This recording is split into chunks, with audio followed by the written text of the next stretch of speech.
Well, I think it's been a difficult year for everybody. Horrendous. The darkest and most difficult of times in many, many ways. The most difficult and challenging that I've ever had in this role. Hopefully there will be some light at the end of the tunnel.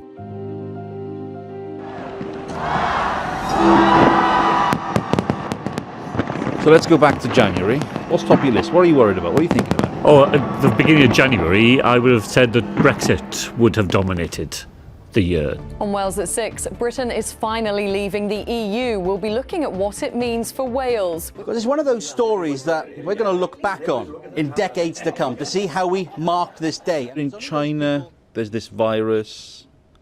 Do you remember if there was a moment when you realised, oh, this is going to really affect us? Yes, I think I probably can remember, because we had a cabinet meeting here in February where the chief medical officer reported that the virus was not now something that was happening on the other side of the world, but that the virus was very definitely in Europe, and that we should now prepare ourselves for the fact that it was going to arrive here as well. At that moment, I realised we were not going to be lucky, and we were not going to escape what was happening to other countries. And it was a pretty sobering moment. And I just remember going home and saying to my husband, I think we're in trouble. Can I begin by expressing our sorrow and sympathy for the family of the first person who has died in Wales as a result of coronavirus. There was a press conference I vividly remember where you said, I forget the numbers, but around 25,000 people in Wales could die. Now we in the newsroom, I think we all stopped still and just mouths aghast, and probably anybody listening to that. In the worst case scenario, as you know, in Wales for coronavirus it could be over 20,000 deaths. There have been many sort of heart-stopping moments. I think lots of people didn't really think it was real until that period between the middle of February and then the middle of March, when most people started to think this is actually very, very significant. Well, there's been both relief and frustration for rugby fans today after a last-minute decision by the WRU to cancel Wales's Six Nations match against Scotland tomorrow. I was going to pick up on the Six Nations thing and benefit of hindsight and all that, but you were very keen, raxed for the game to go ahead. And actually the challenge about larger events is that the science doesn't tell us, so that really makes a difference, either in significantly delaying the peak of the outbreak or indeed in terms of saving life. In your quieter moments now, and you reflect back, do you think, thank God that game never happened? You had such polarised views of people about what was the right thing, what wasn't the right thing, and lots of people having very definitive views without much knowledge. And like I said, that included decision makers having to make choices on imperfect knowledge. So in hindsight, yes, I am glad the game didn't go ahead. I imagine leadership can be quite a lonely place at the best of times, and this year hasn't been the best of times. You know, I would never have expected in my political life to have spent a weekend staring at advice that was about how doctors would decide which people they would treat and which people they would not be able to treat if our NHS simply couldn't cope with the volume of coronavirus patients that were coming its way. Now, thankfully, we never reached that point, but there was, it sticks in my mind a weekend when that is how I spent my time, you know, reading that advice, talking to other people, wondering about how those decisions, those absolutely dreadful decisions, would be made here in Wales. It was inevitable the Welsh Government were going to have to take this step of closing schools, but today the sheer extent of that became apparent. We did not know how badly children might be affected, you know, if they contracted the virus. We didn't know what role children and young people might play in the transmission of the virus.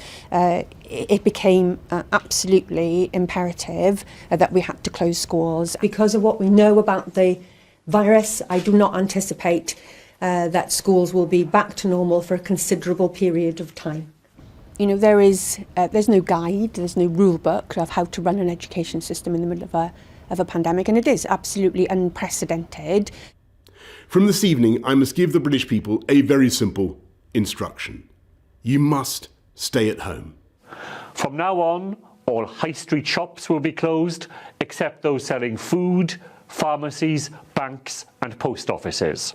Cardiff, the capital city of Wales, and it's in lockdown.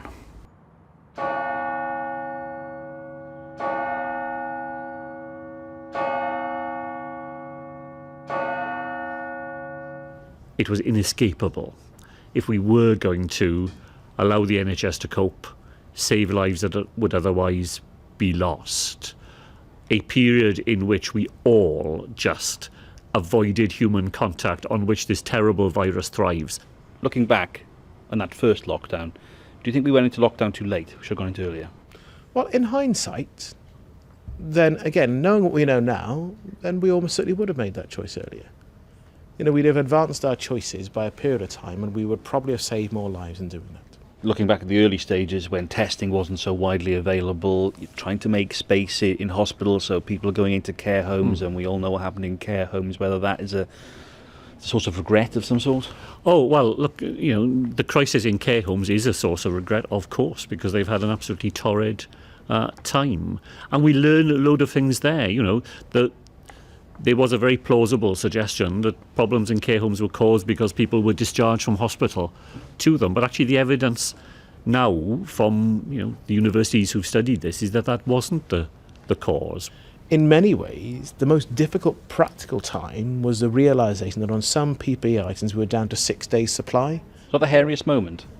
Yeah, because if you run out of PPE and you can't protect your staff, then you ask them to put themselves in harm's way without protection. Today, the Welsh Government bowed to pressure and performed a U-turn. It announced that exam results will now be decided by teacher assessments. The only consolation that I feel thinking about the examination system was that 4 ministers representing 4 different political parties in 4 different nations came up with an approach which we thought was the right approach, but unfortunately in the end couldn't command public confidence. And I think, looking back on this year, that's the one regret that I have. It has been a torrid time for everybody in Wales, but I think the pandemic has been particularly impactful on children and teenagers, and to add further distress at a time when life was really difficult for them, I really wish I could have avoided that. A very significant development tonight. The Prime Minister has been moved to intensive care. So of course that was a very worrying time for him. I have huge political differences with the Prime Minister, but on a human level, anybody who falls ill in that way, I wrote a letter to him just personally, myself, at that point, just saying, people in Wales would be thinking about him and hoping that things would improve. So on a human level, I think you're bound to be concerned. When the First Minister says, you went months on end without talking to the Prime Minister, do you, as the Tory leader here in the Senedd, pick up the phone to Downing Street and say, come on guys, get together? We have discussions with Downing Street on a regular basis, as you would expect. You wouldn't expect me to break any confidences and tell you what those private conversations are. But of course we have those conversations, and from time to time, I urge both governments to work together. Do you think, looking back, that perhaps there should have been here in Wales some sort of government of national unity of some sort? Personally, I think ultimately, of course, it's got to be the First Minister's call. But we said at the time, look, at a time of national emergency, then the nation has got to come together. And if we'd have been asked, then we would have been prepared to have played that role. I'd like to think that we have worked as closely as we can. But of course, as a responsible opposition, it's not just about working constructively with the government, it's also asking some of the difficult questions. We all look at you as politicians, right? But you're actually people. And the First Minister and his cabinet... I'm glad you realised that, Rob. It just dawned on me now. You're actually people. But the First Minister and his cabinet were making literally life and death decisions. Do you, as a rival politician who wants the First Minister's job, but do you look at him and go, take him aside, like, Mark, If you ever need to, just lay something off your chest, give me a call. I'm here. I can reach out. These are not normal times. I'll be perfectly honest. Any politician who says at a personal level that they would want to be in the First Minister's shoes at this point in having to make those very, very difficult and sometimes finely balanced decisions, then I think that, they're not being honest, because it must be an incredible burden. There's also media attention that comes with this. Now, you're used to people like me, the Welsh media, but you've also had national attention now as a minister. The abuse that is coming now is really significant, and that isn't the price you should have to pay to do this job at any point in the political cycle, far less in a pandemic where we're every day making choices to save people's lives. We're talking social media. Partly social media, but not just social media. What are we talking? Racist stuff? Oh, there's been some racist stuff, yeah. And just some straightforward abuse. You are the most powerful woman in Wales. You're also a mother. You're looking after education. You've had friends we know who've been ill. Personally, it must have been very tough here. Just like every mum at this time, I have an 18-year-old who was doing her A-levels, and I had a 16-year-old supposed to be doing her GCSEs, and there were no proms, and there were no end-of-term parties, and there was, and you're sitting there with your 18-year-old, and she says, well, this was the summer, because I'm quite a strict mum, I'm quite strict, and so she's like, this was the summer you were going to let me stay overnight at the Royal Welsh Show, and this was the summer you were going to let me go on holiday with my friends, and so all of those things, just like any other mum during this pandemic, and so work is hard, but being a mum is hard, even harder. Have you lost people this year? Yeah, absolutely. I think it's a rare family now who doesn't know somebody who would be alive if it were not for coronavirus. So it's not decisions that are sort of far away for you. These are very much personal things that have happened. Oh, yeah, no, look, in this sense, we're all just ordinary citizens of Wales, aren't we? I've said a bit in the past, in my own house, both my wife and my mother-in-law were on the shielding group. And, we had to take really drastic measures to make sure that I wasn't posing a risk to them, because obviously my job means that I do spend my time inevitably having to meet other people. And in every household in Wales, I'm sure those conversations were going on. Is this a 1945 moment for Wales? Is this where things change for decades? Or are we going to go back to normal? Well, I don't want to go back to normal, because for too many people in Wales, normal wasn't good enough.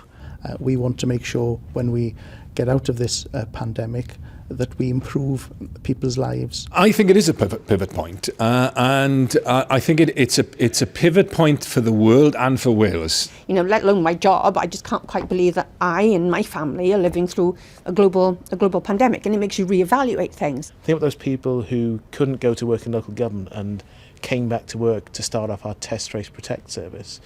The police, the army, all the shop workers who have kept on serving us food and drink at the height of the pandemic when other people went home, those people carried on going to work. And I hope when we talk about that moment of can we have a different settlement, I hope we'll remember these are the people that kept our country going. Well, I think that really does show what the best of our country is.